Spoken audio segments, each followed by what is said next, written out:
Perang China dan Amerika terjadi 2025. Strategi yang digunakan telah terbaca oleh Indonesia. Kedaulatan NKRI terancam. Saya tanya langsung, kekuatan angkatan kita ini berapa banyak? Aduh, semua laporannya kok tidak menggembirakan. Sekarang kan coba, dengarkan loh. Sampai saya mikir, memangnya kenapa sih?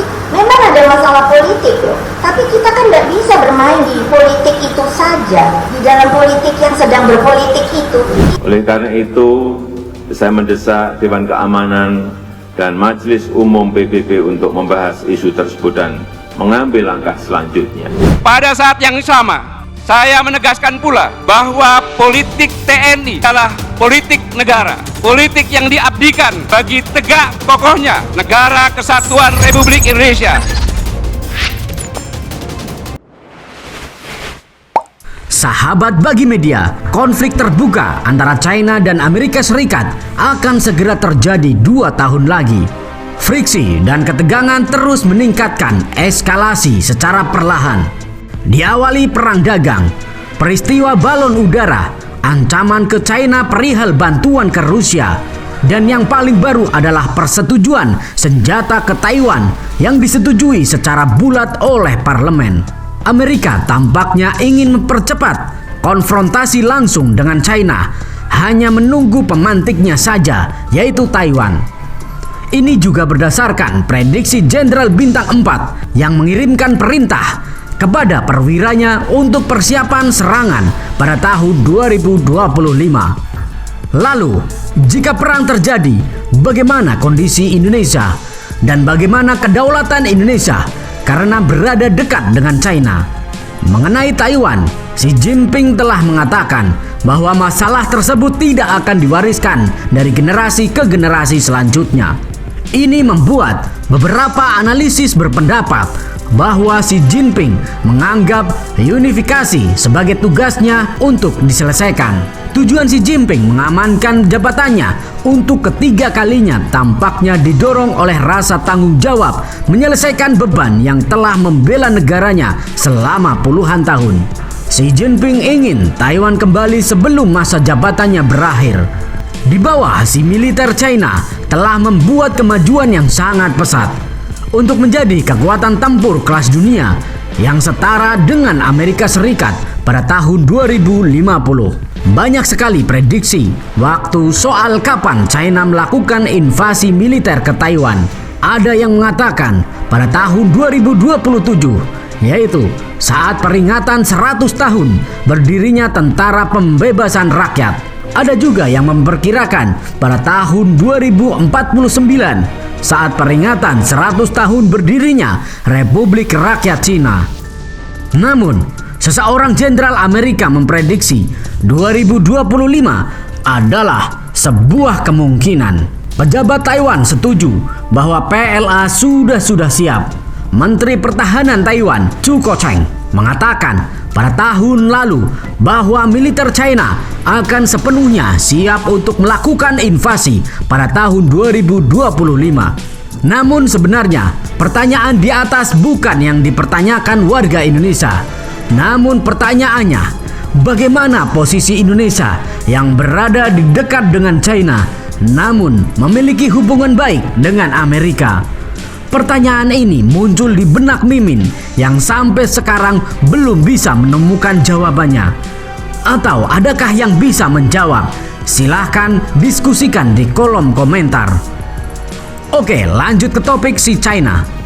Kekuatan militer China di atas kertas sudah sangat siap untuk merebut Taiwan. Tetapi, apakah China bersedia bertaruh pada konfrontasi dengan Amerika Serikat yang kemungkinan akan menyeret Jepang dan Korea Selatan untuk ikut serta? Situasi ini mungkin membuat China berhitung dengan sangat cermat. Jepang telah meningkatkan anggaran militernya dengan sangat luar biasa karena melihat potensi kekuatan China yang semakin tidak terbendung. Korea Selatan telah berevolusi menjadi manufaktur militer yang banyak mengekspor tank dan senjatanya ke Eropa. Jika terlalu lama merebus Taiwan, Amerika juga bisa menggelontorkan senjata ke Taiwan yang akan memperkuat kemampuan militernya. China melakukan perhitungan semua ini dengan sangat teliti di bawah Presiden Tsai Ing-wen yang akan mundur setelah, yaitu pada Januari 2024. Taipei telah memperkuat diplomasi informal dengan negara sekutu dan memposisikan dirinya sebagai benteng melawan China di wilayah tersebut. Pemimpin China memiliki keyakinan bahwa Timur meningkat dan Barat sedang menurun. Ini membuat Xi berpikir jernih dan mampu menunggu untuk situasi yang tepat. Pendekatan China adalah pencegahan militer garis batas, di mana mereka mendorong sedekat mungkin tetapi tidak pernah melewati garis ke dalam konflik terbuka. Bahkan dengan meningkatnya frekuensi operasi Angkatan Laut dan Angkatan Udara PLA yang melintasi selatan dan di sekitar Taiwan, belum ada satupun kasus kerusakan fisik dan pertumpahan darah. Lalu, bagaimana jalannya pertempuran jika konfrontasi benar-benar terjadi pada tahun 2025? Sahabat Bagi Media, ada kemungkinan China membaca situasi pada tahun 2024, di mana akan ada dua momentum besar, yaitu pemilu Amerika Serikat dan pemilu Taiwan. Bahkan ada pemilu Indonesia sekaligus. China memperkirakan Taiwan dan Amerika akan terjadi polarisasi politik yang sangat kuat yang sedikit banyak bisa menguntungkan posisi China. Pada tahun 2024 diperkirakan China akan melipat gandakan kekuatan angkatan laut dan angkatan udaranya, sehingga pada tahun 2025 adalah waktu yang ideal untuk serangan. Tetapi prediksi perang 2 tahun lagi mungkin perpikiran yang terlalu berani dan spekulatif. Jika pecah perang Amerika dan China, diperkirakan akan terjadi pertempuran angkatan udara dan angkatan laut yang terbesar sepanjang sejarah. Pertarungan di daratan China atau Amerika tidak akan terjadi karena China terlalu luas dan penduduknya terlalu besar, sementara Amerika jaraknya terlalu jauh untuk serangan langsung. Kerentanan utama China adalah gugusan pulau yang mengelilinginya dan mengisolasi. Dari Laut China Selatan memiliki jalur yang sempit ke Samudra Hindia, Mindanao, Kalimantan, Jawa, dan Sumatera. Kawasan tersebut adalah titik penentu kemenangan karena bisa digunakan sebagai pangkalan atau lokasi senjata baik oleh lawan maupun oleh kawan. Kerentanan China yang lain ada di Laut China Timur, di mana terdapat deretan pulau Jepang dan Korea Selatan yang nyata-nyata bermusuhan dengan China. Kekuatan ekonomi China yang sangat bergantung pada ekspor juga dapat dirusak di jalur Laut China Selatan dan Laut China Timur, sehingga akan memukul sektor ekonomi China saat terjadi perang berkepanjangan. Jalur perdagangan bisa dilumpuhkan oleh kapal induk Amerika dan armada lautnya seperti Selat Malaka, Selat Sunda, Lombok, Karimata, dan Makassar.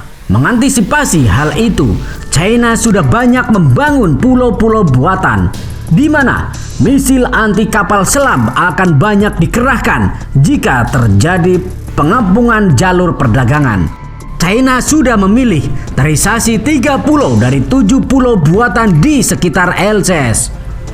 Jika benar perang Amerika-China terjadi pada tahun 2025, pertama kalinya kita akan melihat berbagai peralatan tempur canggih digunakan, mulai dari kapal induk, pembom strategis, rudal balistik, pesawat siluman, bahkan nuklir.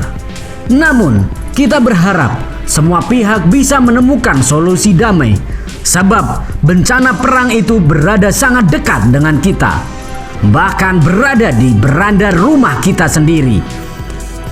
Bagaimana menurut kalian? Yuk diskusikan di kolom komentar. Merdekalah kita seutuhnya. Merdeka!